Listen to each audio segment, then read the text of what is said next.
श्री स्वामी समर्थ. कशा आहात सगळे? मागच्या वेळी आपण आळूच्या वड्या बनवल्या होत्या. ह्यावेळी आळूची भाजी किंवा आळूचं फतफत असं देखील त्याला म्हणतात. चला तर मग बनवाय घेऊया. पहिले तर सगळे पाणी स्वच्छ धुवून घेतली. नंतर त्याचे देठ काढून सगळी भाजी चिरून घेतली. त्याचे देठ फेकून द्यायचे नाहीत बरं. ते सुद्धा नंतर त्याच्यावरचे थोडेसे साल काढून ते सुद्धा कट करून घ्यायचे. त्यानंतर अजून एकदा ती स्वच्छ धुवून घेतली मी.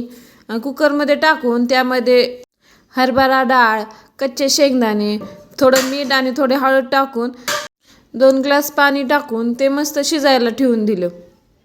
कुकरच्या 1-2 शिट्ट्या होईपर्यंत म्हणलं मसाला करून घ्यावा. त्यासाठी लसणाच्या 10-12 पाकळ्या आणि मिरची टाकून ते मस्त बारीक करून घेतलं. मसाला बारीकच करत होते की तेवढ्यात गॅस बंद झाला. बंद झाला म्हणजे तो संपलाच होता.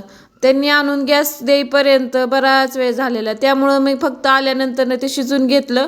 सकाळी उठल्यानंतरनं ते थोडं स्मॅश केलं आणि त्यातली थोडीशी भाजी घेऊन मिक्सरमध्ये बारीक करून घेतली. त्यानंतरनं गॅसवर कढई ठेवून त्यात लसूण, जिरे, मोहरीची फोडणी दिली आणि रात्री केलेले वाटण टाकलं. त्यानंतरनं मिक्सरमधून बारीक केलेली भाजी टाकली आणि त्यामध्ये थोडेसे मसाले म्हणजे की मीठ, हळद आणि थोडासा मटण मसाला टाकला होता मी. त्यानंतरनं शिल्लक राहिलेली भाजी त्यात टाकली आणि मस्त मिक्स करून घेतलं. खाताना कधी शेंगदाण्याची कधी डाळीची टेस्ट लागते ना, ते खूप भारी वाटतं खाताना. बाय.